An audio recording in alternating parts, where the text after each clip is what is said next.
안녕하세요. 내성적인 회사원입니다. 저처럼 직장 내 괴롭힘으로 인하여 고생하시는 분들께 도움이 되고자 보다 현실적인 정보를 공유드리려고 합니다. 저의 직장 내 괴롭힘은 2개월간의 조사 끝에 마무리가 되었습니다. 저는 억울한 마음과 분에 못 이겨서 막무가내로 신고를 진행한 탓에 이런저런 시행착오를 많이 겪었습니다. 그 때문에 마음고생을 정말 많이 하였는데요. 특히 증거가 부족했던 게 가장 후회가 남습니다.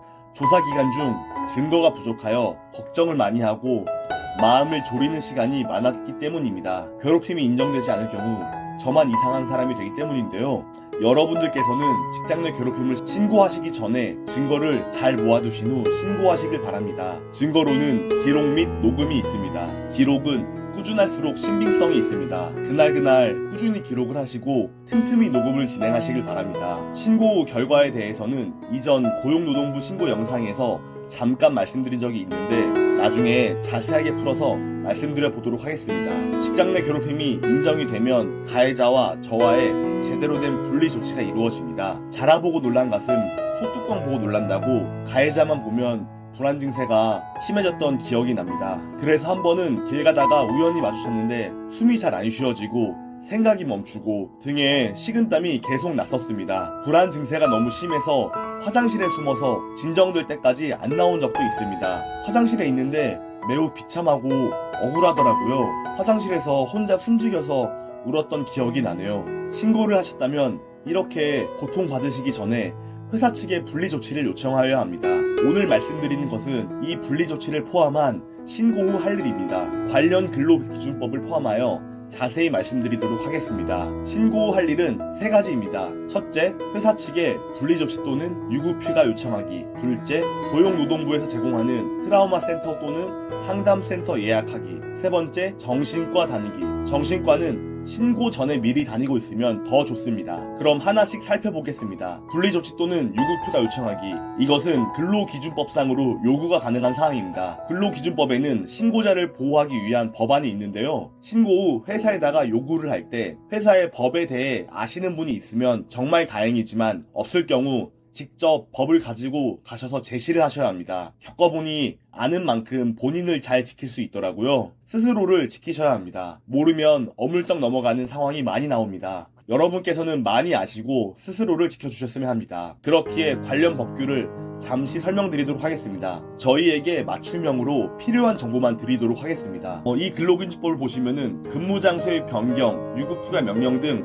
적절한 조치를 취하여야 합니다. 이 경우 사용자는 피해 근로자 등의 의사에 반하는 조치를 하여서는 안 된다. 여기서 사용자는 회사를 말합니다. 그러므로 당신은 신고 후에 근무 장소의 변경 또는 유급휴가를 요청할 수 있습니다. 하지만 아마 회사에서 웬만하면 유급휴가까지는 주지 않을 것입니다. 저 같은 경우에는 처음에는 단순한 분리 조치만 취해졌는데요. 근처 자리에서 좀 약간 먼 자리로요. 다만 저는 너무 힘들어서 정신과를 다니고 있었습니다. 그리고 당사자를 만날 경우 불안 증세가 너무 심했어요. 그래서 얼마나 힘든지 내가 어떤 상황인지 회사 측에 자세히 설명을 하고 유급휴가를 간절하게 요청하였습니다. 그래서 어렵게 유급휴가를 받았습니다. 하지만 유급휴가는 회사 입장에서 손해보는 행동이라 잘 주지 않는 것으로 알고 있습니다. 일단 요청은 해보시고 안 되면 어쩔 수 없습니다. 못 먹는 감 찔러나 본다고 생각하시고 한번 간절하게 요청해 보시길 바랍니다. 하지만 분리 조치는 확실히 가능합니다. 괴롭히는 사람과 당신 사이에 분리 조치만 취해져도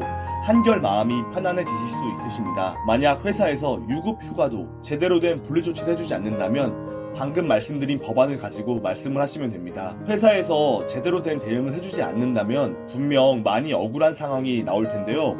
혹시나 하여 말씀드리자면 싸우시는 말투로 말하는 것은 곤란합니다. 괜히 회사와 안 좋은 관계가 되어서 나중에 더 힘들어질 수가 있습니다. 회사에서 대응을 잘 안 해준다면 이렇게 말씀해주세요. 예를 한번 들어보겠습니다. 안녕하세요. 분리조치 관련하여 드릴 말씀이 있습니다. 분리조치가 제대로 되지 않아 너무 힘듭니다. 요즘 정신과도 다니면서 진정제를 먹고 있는데요. 만나면 불안한 마음이 갑자기 솟아올라서 제정신이 아닌 것 같습니다. 가급적 만나지 않도록 좀 도와주시길 바랍니다. 부탁드립니다. 이런 느낌으로요. 만약 왜 제대로 된 분리조치를 안 해주세요? 라고 따지는 듯한 말투로 말하면은 더 제대로 된 대응을 안 해줄 가능성이 높아집니다. 오히려 검토해보겠습니다. 관련 회의를 진행해보고 말씀드리겠습니다. 이런 식으로 일정을 늘리면서 당신을 더 힘들게 할 수가 있습니다. 신고를 하셨다면 정말 참다 못해 힘든 상황 속에서 신고를 하신 것이라 생각됩니다. 이미 정신적으로 힘든 상태이신데 더욱 스트레스를 받을 상황에 대해서는 가급적 피해가는 것이 좋다고 생각합니다. 만약 이렇게 말해도 회사 측에서 제대로 해주지 않는다면 사실 답이 없습니다. 당신의 의사에 반하는 조치를 취하였으므로 고용노동부에 진정을 해야 합니다. 국가 권력의 힘을 빌리는 것인데요. 고용노동부 신고 방법은 이전 영상에서 말씀드린 적이 있습니다. 간단하게 다시 말씀드리자면 고용노동부 홈페이지에 가셔서 민원 신청, 기타 진정서, 근로감독에서 신고를 진행하시면 됩니다. 아마 회사 규모라든지 괴롭히는 사람의 직위라든지 당신의 상황이시라든지 처하신 상황들이 워낙 다 다르실 것 같아서 어떻게 말씀드려야 많은 분들께 도움이 될지 잘 모르겠습니다. 이게 참 걱정이네요. 두 번째, 고용노동부에서 제공하는 트라우마 센터 또는 상담센터 예약. 상담센터의 대표 전화는 1588-6497입니다. 정신과에서 상담을 해준다고 생각을 하실 수 있으신데 대부분의 정신과는 약 처방이 우선입니다. 그래서 상담 시간이 매우 짧아요. 그렇지 않은 정신의학과도 있는데 많이 비쌉니다. 상담 시간이 길수록 더 적은 수의 환자를 본다는 말이니 비싼 것이 당연합니다. 보통의 정신의학과는 상담 시간이 길지 않습니다. 그렇기에 저희는 비용이 무료인 고용노동부에서 제공하는 상담센터를 이용할 것입니다. 개인적으로는 정말 꼭 하셨으면 합니다. 제 경험상 가족을 포함한 친구, 지인 등이 저에 대해서 그 누구도 제대로 된 이해를 해주지 못하더라고요. 이해는 못해주더라도 용기 내어서 괴롭힘에 대한 이야기를 꺼냈는데 상처를 주지 않았으면 했는데 말입니다. 제가 듣고 나서 상처를 받은 말은 다음과 같습니다. 너가 잘 참고 다니지 그러냐? 회사라는 게 원래 그래. 세상에 쉬운 일이 어디 있냐? 아니 이렇게 되기 전에 미리 말을 하지 그랬어. 내가 더 힘들어. 내 이야기 좀 들어봐봐. 하지만 정말 힘들 때 가족에게 이런 말을 듣는다면 정말 억장이 무너집니다. 온 세상에 나를 이해해주고 편들어주는 사람이 없다고 느껴질 때 어떤 감정이 드시나요? 혹시나 이런 이야기를 듣는다고 해서 부모님이나 가족을 탓하지는 말아주셨으면 좋겠습니다. 관계가 무너져 내려가요. 당신을 힘들게 만든 사람은 다른 못된 사람인데 엉뚱한 데서 폭탄이 터지게 됩니다. 이것도 제 경험담입니다. 부모님도 당신이 걱정이 되어서 하는 말이라 생각을 해주셨으면 좋겠습니다. 당신께 어떤 말을 해줄지 모르시고 무슨 말이라도 해주고 싶은데 할 수 있는 말은 이런 말뿐일 것이라 생각합니다. 부모님이 자라온 사회 문화에서는 저 가치관이 옳았거든요. 그리고 당시에는 우울증이라든지 자존감이라든지 마음의 정신질환에 대한 용어는 아예 없었습니다. 그러니 잘 모르셔서 그런 것입니다. 부모님을 탓하지 말아주셨으면 좋겠어요. 그분들은 힘들어도 버텨라, 노력해라, 다 그렇게 산다, 그러면 보답받을 것이다 라는 가치관으로 평생을 살아오셨고 이는 쉽게 바뀌지 않을 것입니다. 지금의 사회 문화와는 차이가 많이 납니다. 저야 말을 하는 지금이야 이렇게 생각하려고 노력을 하지 상황이 닥치면 이렇게 생각하기 쉽지 않다는 것 잘 알고 있습니다. 당시에는 세상에 내 편은 없다는 서운한 마음에 좌절감과 무기력감이 더욱 심해졌습니다. 왠지 당신께서도 이것을 경험하실까봐 걱정입니다. 제발 경험해보지 않으셨으면 좋겠습니다. 트라우마 센터의 경우 여기 계신 분들은 전문적인 상담사입니다. 제 편이 되어준다는 느낌을 많이 받을 수 있습니다. 조언도 많이 얻을 수 있고요. 정신적으로 안정이 많이 됩니다. 그리고 차분히 이야기를 들어주시기 때문에 이야기를 함에 따라서 생각이 정리가 됩니다. 그리고 현재 상황을 극복해야겠다는 마음도 다시 먹을 수 있습니다. 다음은 트라우마 센터의 연락처 및 지역입니다. 세 번째, 정신과 다니기.